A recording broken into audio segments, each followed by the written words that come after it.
This episode is brought to you by the One Drop Foundation. Created by Cirque du Soleil founder Guy Laliberté, the One Drop Foundation works to ensure sustainable access to safe water, sanitation, and hygiene for vulnerable communities around the world. Their innovative approach is centered on inspiring change through the power of art and developing creative partnerships and fundraisings.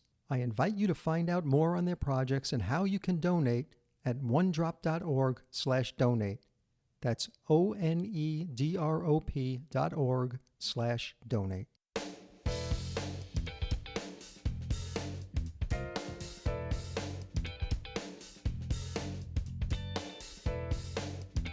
You're listening to The Luxury Item, the podcast on the business of luxury and the people and companies that are shaping the future of the luxury industry. Here's your host, Scott Kerr. In an increasingly digital world, some of the biggest names in retail are embracing innovation and forming new retail labs to seek out new opportunities to connect with consumers. They are looking to these labs and accelerators to provide new ideas, partnerships, and collaborations on some of the most pressing challenges in the industry. From supply chain and inventory improvements to new payment options, these brands are going all in on digital while attempting to keep costs in check. The luxury sector is no exception. The luxury goods market is evolving, and traditional stores are set to be radically transformed, becoming increasingly experiential and high-tech. Many of the luxury giants have already opened up retail innovation labs to find innovative solutions designed to reduce points of friction and improve the customer experience in-store. My guest today on The Luxury Item is Andrew Haarsager, the founding director of the Retail Innovation Lab for Cartier. It's a division established to design and test new and experimental forms of retail experiences both in and beyond the boutique. Andrew's approach to innovation is rooted in human-centric industrial design principles and informed by his background in experience design for interactive objects and environments. Prior to Cartier, Andrew led strategy and business development for design firm Tellart, working with a diverse clientele that ranged from Google to the Smithsonian to the United Arab Emirates Prime Minister's office, as well as roles in fashion and contemporary art. Welcome to The Luxury Item, Andrew. Thank you, Scott. Great to be here. Thank you so much for joining me. So how did Cartier's Retail Innovation Lab come about? What was its mission when it was first launched? Well, the origin of the lab came in early 2017, or maybe even late 2016. Our central innovation teams in Paris were working on a big project as to how to create better relevance and engagement with the brand across different markets that were, culturally very different from the cultures of our HQs in Paris and in Geneva. Mm-hmm. And North America, of course, is a big one. I mean, we have as many different subcultures within our country as there are states, as there are cities. And so, for our boutiques in North America, when you talk about retail, I mean, we really enjoy the privilege of being a brand that comes into people's lives at moments of emotional significance. And like other luxury brands, this is a very human-focused business. And a big reason why people go with us is to mark significant events in their lives or represent relationships or achievements. And in any case, we'll always engage with the humans of the sales associates. And so the question then becomes, how can we innovate on that? How can we change the way that we present ourselves and the way that our business operates in order to create better relevance for those people, whose profiles really are very different than people in Europe? So the idea here was to place a creative team on the ground in the market, in our case in Brooklyn, and have it as an entity that exists in a way between the corporate entity and the boutiques, a lab that can spend a lot of time speaking with sales associates, speaking with clients, creating prototypes, and through doing that, innovate on how we reach people at the Maison. So the idea was formulating for a long time. Its mission in the end became threefold. On the first hand, it was to create smoothness in the operations of our business. Another part of our mission was to enchant the client experience, to create new kinds of experiences for our clients to engage with the brand. And then the third one was characterized as explore new frontiers. meaning to look outside the world of luxury, outside of jewelry, look at communities within design and art and technology, academia, reach into those communities and look for learnings that we could bring back to our business and ways that we could strengthen those communities in return. And so that's really one that's outside of projects, but is one that provides a cultural value within the business. So originally it was meant that about a third of our work would come from each of those areas. In the end, I think what we've discovered is that really each part of that mission exists in all of our projects to some degree or another. So it's been very interesting to figure out our way of working in reflection of that. Yeah. So when you joined in running the lab in 2017, what were you tasked to do? Well, when I came on, it was in September of 2017, and there was an idea for what we would do, but not a lot of specifics on how we would get there. What model of innovation would we choose, and what would our staff profiles be? So at the very beginning, what I needed to do was to translate the kind of overall goals for that mission and the kinds of projects that we would do into something that was actionable. And so that's what I did. We chose a very design-focused approach to innovation and a closed innovation model where we have the majority of our work being done by internal expert practitioners who are here with us in Brooklyn on a full-time basis. And we were tasked with creating projects that were outside of, in a way, our day-to-day business challenges. The big challenge that we faced was to not be perceived as an internal agency. That really isn't the role for the lab. It's not about receiving briefs from different business departments. Right. What it is about looking, very deeply at what are the opportunity areas within our business and what kinds of clients can we reach in new ways, and then determine projects that solve our pain points in those areas and create new kinds of experiences for the clients. So a big part of that at the beginning was to determine a needs evaluation process that resulted in project opportunity areas. So we would spend about 6 months at a time working on a big question for the business. For example, an early one that we did was the question, how can we evoke products that aren't present? Something that is a fundamental problem in our world. We make precious goods, and there's no possible way to include every item in every boutique.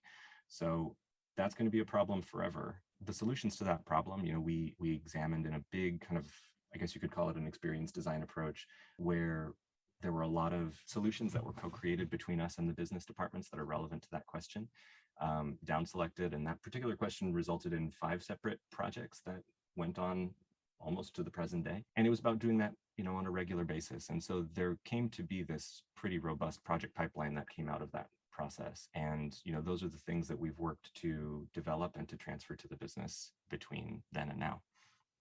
So is it the role of the Retail Innovation Lab to help Cartier senior executives, retail marketing, IT, and other teams to help them better understand the evolving customer journey and the pain points along the way?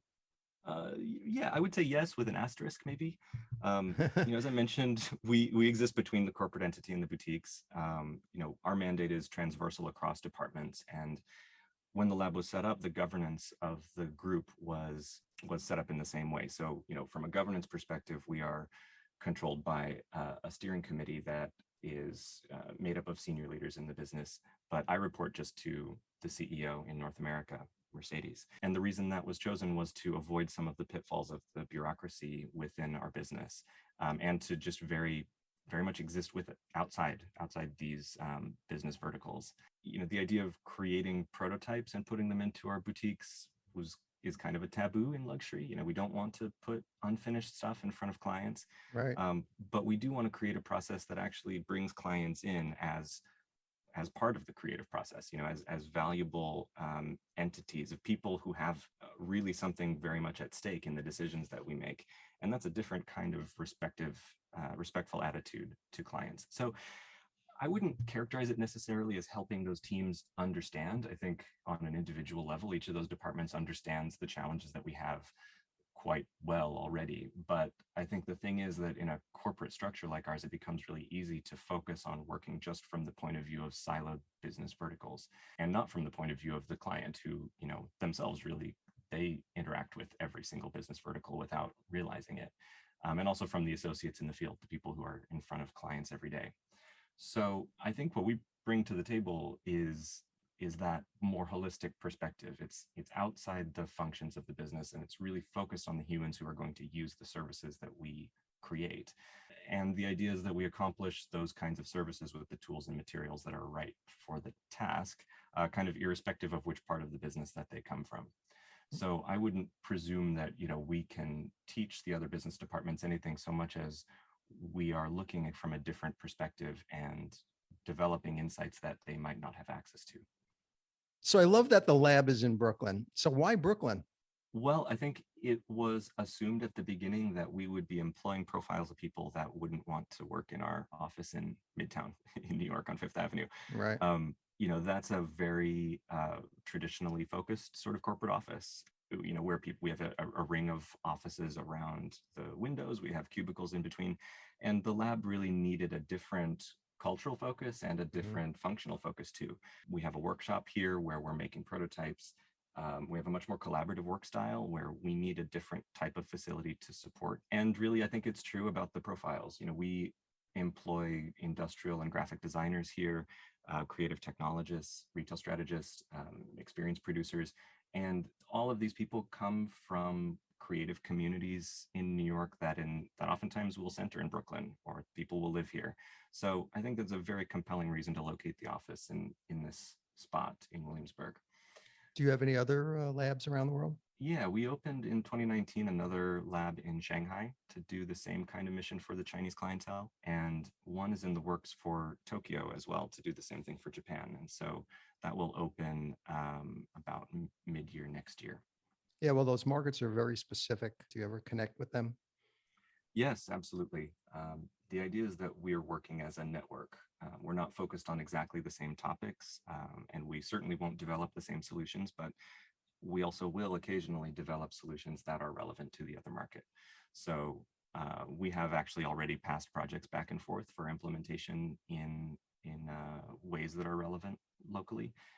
And we have sharing sessions both with each other and with our central innovation teams to make sure that we're all aligned and sort of speaking with one voice as innovation in our business. So aside from Cartier, do you work with any other maisons at Richemont? No, we just focus on Cartier, although, I think it's true, just like with the other markets at Cartier, I think it's also true that some of the solutions we develop will be relevant for the other maisons, and we'd like to make those solutions available to them. So earlier you were talking about the types of people that are working at the lab. What type of specialists do you have there? Sure. Well, we've got a small team. Our team's about 10 people. It's focused around the pillars of design, technology, and strategy. And there are different combinations of people that work on all of our projects, but more or less you can find representatives from each of those fields working on each thing.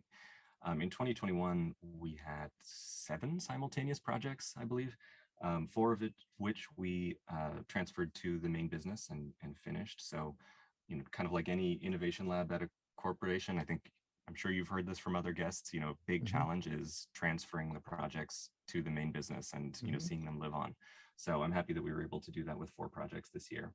In terms of the projects that we can speak about, I can share one project that came out of the big investigation I mentioned earlier was a hologram vitrine for high jewelry, which is meant to solve the problem of product discovery about that category in our boutiques that are smaller, which doesn't have high jewelry as part of their assortment. Right. High jewelry, of course, is a category that it's a category that because of its retail value, those are items that need to move with armored vehicles from place to place. So it becomes quite expensive and full of friction to move them from boutique to boutique. Nevertheless, we do that quite frequently.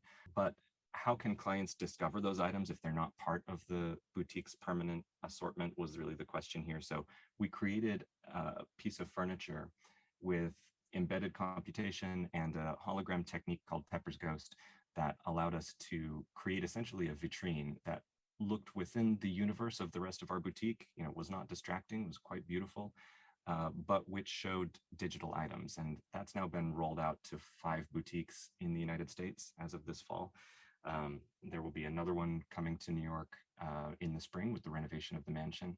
And that project has now been transferred to our HQ teams to be made available globally. How do you measure the success of something like that? Well, it's interesting. That project is one where, since it's about discovery, it doesn't quite make sense to look at it in terms of sales lift. Right. Um, we don't have the assumption that someone will make a transaction on a piece of high jewelry just from seeing it in a digital format like that.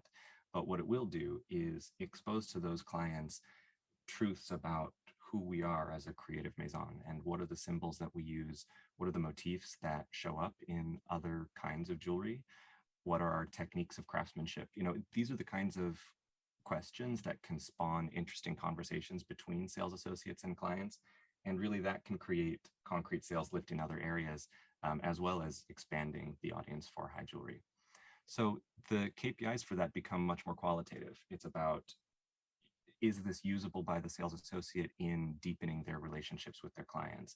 And it's a hard thing to measure, but what we've had to do as a kind of accessory to this process is to create some norms around how we get that information. When we put a prototype into the boutique, it's about creating observations and analyses, doing interviews with both the sales associates and with the clients to really very manually look at, did this have the kind of impact that we wanted it to have? So with that particular project, it really is much more qualitative. Others, you can look at sales lift and make associations between the actual data and the boutique, and that becomes a little bit easier to define. You said recently that one of the goals of the Retail Innovation Lab is to explore new frontiers outside of luxury and jewelry and see if there are interesting connections that could cross-pollinate to Cartier's business. So what outside sectors are you getting your inspiration from these days? Well, you asked earlier about specific projects, and maybe it's helpful to illustrate this one with another specific project, which was one that I love using as an example because it's an immaterial project. It's not one that is, about implementing a new technology in the boutiques. We created a program called Liaisons, which was an internal program meant to create spaces where people in our business, especially the sales associates, can interact with members of creative, cultural, academic, and entrepreneurial communities in New York. Mhm. These are communities that we do interact with, of course, in our business already, but oftentimes those interactions come at times when we have a commercial relationship with them, when we've hired an artist to do an installation at the boutique, for example. And so when you have a commercial relationship with someone from one of those communities, it does put a kind of constraint on the ways you can interact with them. And what we wanted to do here was to create a program that helped our sales associates find and embrace more of their interests outside of our business. And in doing that, they can deepen their relationships with clients who are also interested in those worlds. It's about connecting the worlds of the people who are our staff with the worlds of the clients that they interact with. And so that has been really interesting. And I think it's a way to get more value out of the different profiles that we employ at the lab, because these are the communities that these people come from. Again, that's about the cultural impact in the business more than it is about, the concrete influence on one of our projects. But in the end, it does also have a very meaningful impact on the relationships that get built. And just like every luxury business, we're one that everything comes down to the human relationships. Right. And so innovating on that is a very interesting and unusual question for retail. So I want to talk about the impact of the pandemic. With almost every major market on complete lockdown and last minute cancellations of major events and fairs back in 2020, luxury brands turned to online channels to answer client inquiries as well as to push sales. And for Watches and Wonders Fair in Geneva, Cartier quickly set up its own Cartier Watchmaking Encounters digital platform to engage with clients. With almost all of Cartier's stores closed, did those same virtual interactions happen at the boutiques?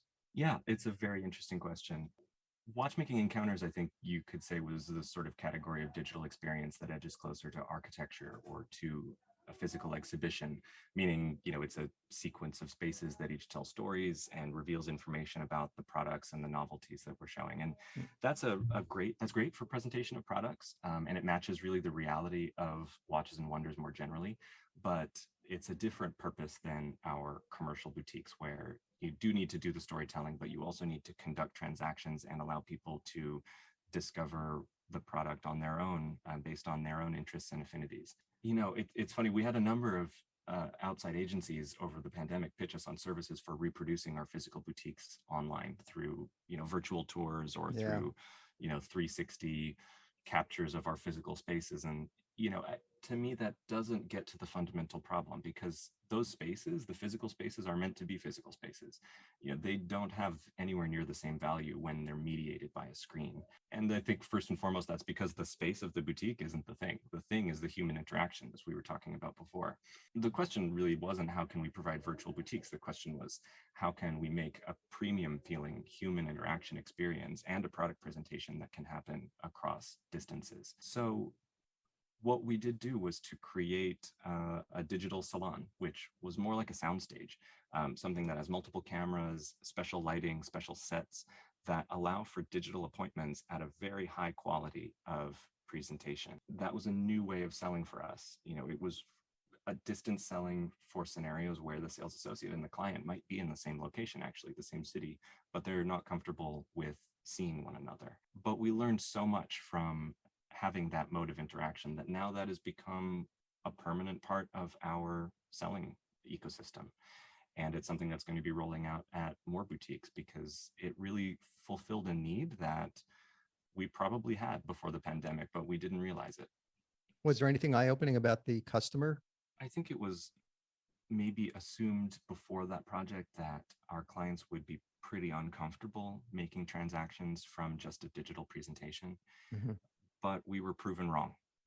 Clients' comfort with digital platforms extends much beyond retail. They're just like us. They're doing Zooms at their office.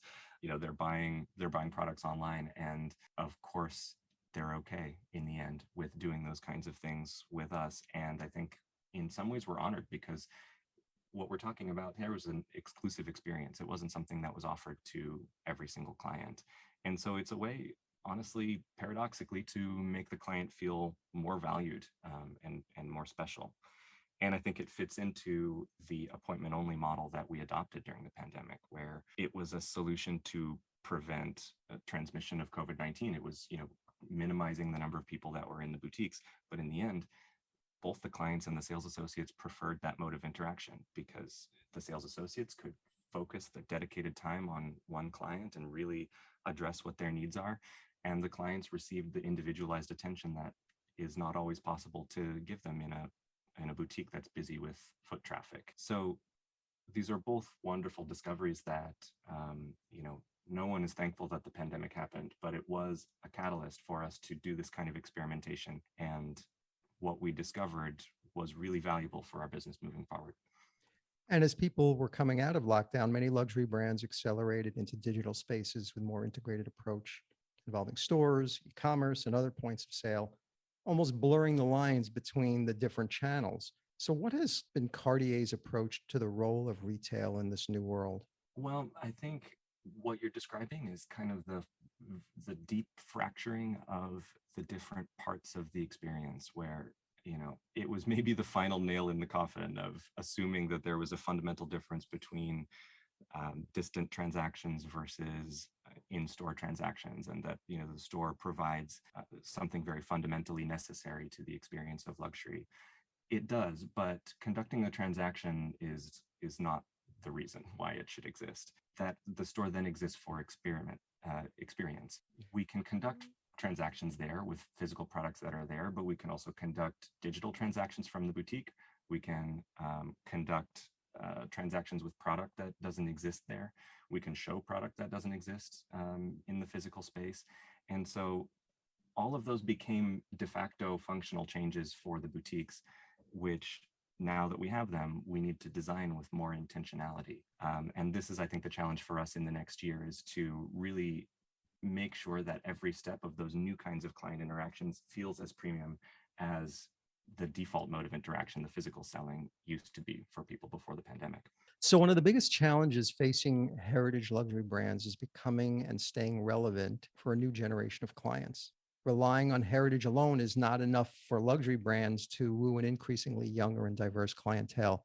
Although storytelling remains critical, innovation is essential for brands to prove their relevancy. So how does a 175-year-old brand like Cartier bring its heritage into the future through innovation? Yeah, I think it's the fundamental question for us. I think, when I joined Cartier for this project, a lot of people were surprised that the project of the Retail Innovation Lab existed. I think where that surprise comes from is the supposition that heritage is somehow antithetical to innovation, or at least there's a tension between the two. But the way I view it is that the heritage aspects of our brand, which go beyond storytelling, I think it's the norms, of our behaviors, it's our grammar, the style of our products, the techniques we use for constructing them, design motifs and sources of inspiration. All of those things are the truths of the brand, and they become the raw material that can be used for expressions that take any form. And I think right now, when you think about it in the year 2021, we are fortunate that that heritage really provides substantial meaning for people, especially younger audiences who are seeking authenticity and are so wary of invented marketing messages. I don't think that there's a tension there at all. I think it depends on how far back you look into the brainstem to find the constraints that you use for design. I think our challenge will be in how we create a role for ourselves within a landscape where the client is empowered with very sophisticated modes of self-representation, in ways that brands are often excluded from. And TikTok is a great example of that. A world where we have individual creation, a world that totally ignores processed brand messaging and content. How does our heritage fit into that scenario? I don't know the answer to that. That's a scenario where we must learn to speak in new ways and be bold enough to put ourselves into new places and use a voice that those kinds of audiences can hear. And so to me, that's really the fundamental challenge for innovation in the context of heritage. I was reading in the FT, your chief executive, Cyril Vigneron. He said, the brand has been rejuvenated by selling the same thing. I said, we should not try to make young products for young people at cheap prices. It's not about that. You have to explain classics to a younger generation in a modern way. So what is Cartier doing at its boutiques to appeal to a younger generation of shoppers in a modern way while still staying true to its past? Yeah, I think it's true that our core remains consistent, but as we were saying before, the ways people access it change. And that can be true in very literal ways, meaning our modes of selling, like click from store and buy online, pick up from store, and those kinds of things. Of course, those kind of transactional innovations. But I think it's maybe more interesting to talk about how it connects to our ways of understanding, how the people in that generation can connect with our spirit. And I would use the example, I think, of the Cartier Foundation, which, for over 35 years, the foundation has worked with emerging contemporary artists in the creation of specific commissioned works. And now, after all of those decades, has amassed a collection of artifacts and installations and experiences that's really unlike anywhere else in the world. We're at a point where the foundation has been expanding to show those to new audiences and putting exhibitions on tour and going into new markets, activating new kinds of spaces. And sometimes that also includes the boutiques. To me, those speak not in any way literally to the brand or its products, but it does speak to something about who we are at our core. That kind of speaking, those kinds of projects really unite affinity groups that go much beyond old and young. That's really not a question of generation or of demographic. It's about helping someone see their own interests and aptitudes in the brand itself. To me, that's a really wonderful thing to do in our boutiques, and it's something that that appeals to the younger generation in its authenticity as much as it does to older generations. You were talking earlier about the sales associates, and they've taken on a much more elevated role in guiding your journey into the world of the brand. Luxury retailers are starting to equip staff with tech-enabled resources to connect with consumers and provide these next-level services. They're investing in communication platforms that are helping employees share real-time information to ensure highly informed customer support. Is the Retail Innovation Lab involved in creating new platforms and solutions for sellers? Yeah, my gosh, absolutely. I think the things that you mentioned, they're aspects of this broader topic of telepresent interaction, which our business has been already doing in many ways. But, as I said before, it expanded greatly since COVID. And we need to invent new kinds of platforms for our sales associates to do what they do best. And that can be things like virtual try-on, for example, which is Mhm. obviously huge for every jewelry retailer out there, but it's also expanding into the worlds of clienteling and product presentation.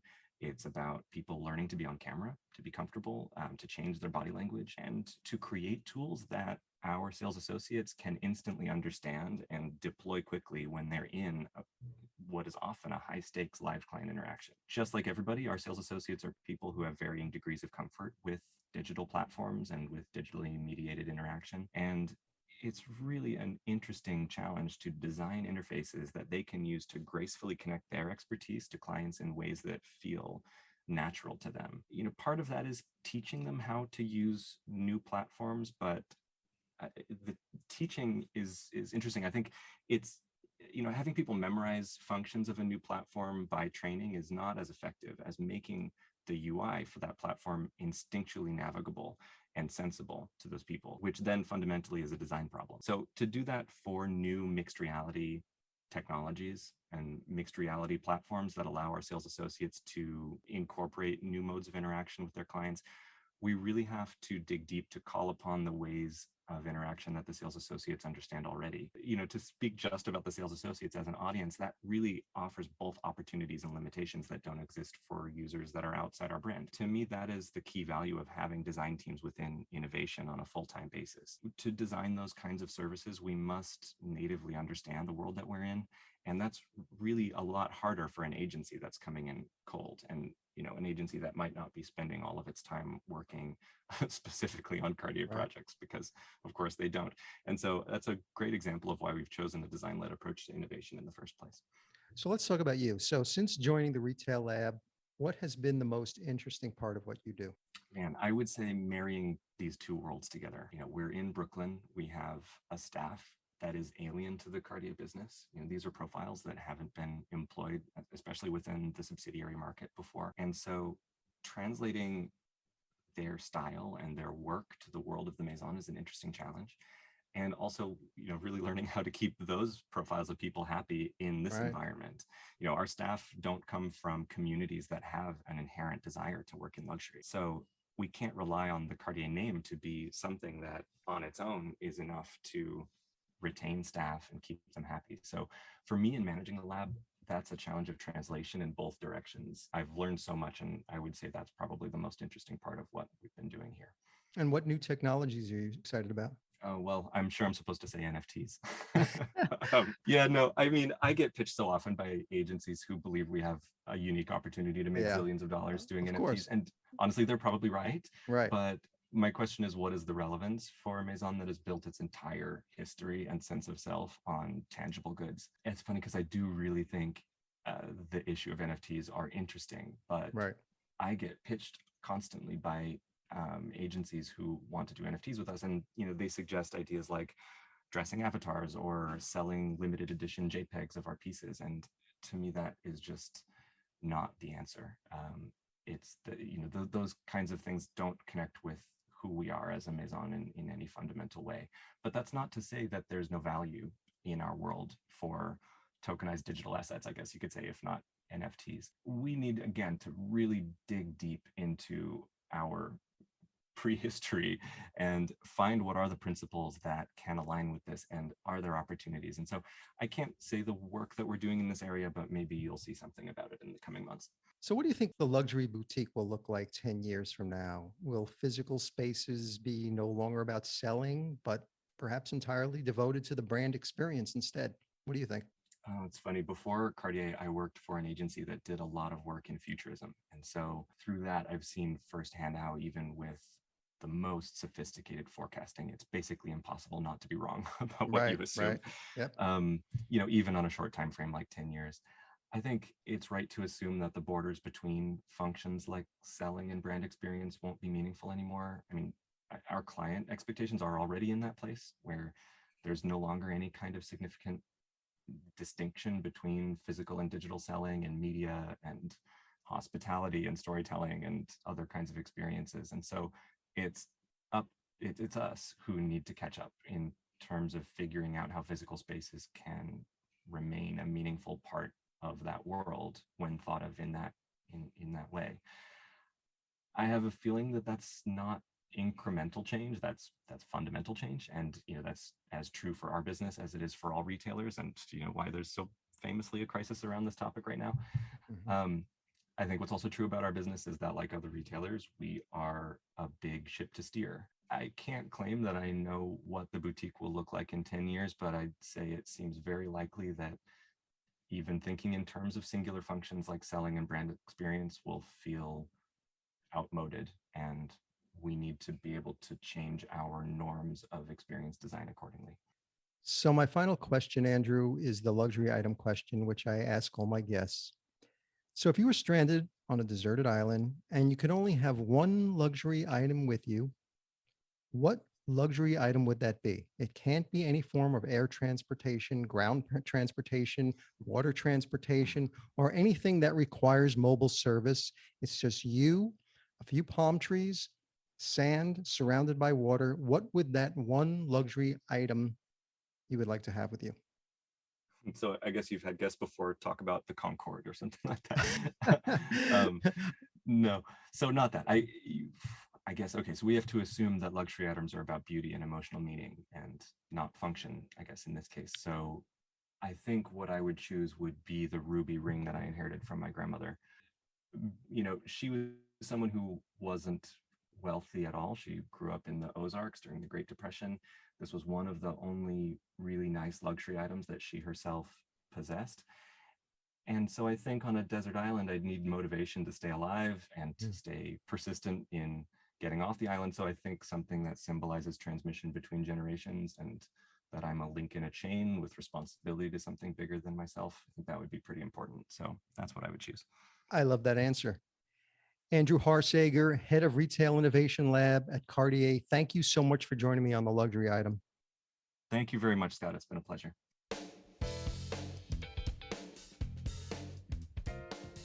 That's it for this episode of the Luxury Item Podcast. Thank you so much for listening. If you found this useful and entertaining, I would be really grateful if you can share it with a friend or colleague. I would love it if you subscribe so you never miss an episode. And while you're there, be sure to rate and review us on Apple Podcasts. It really helps other listeners find us. The Luxury Item Podcast is a production of Silvertone Consulting. I'm your host, Scott Kerr. Until next time.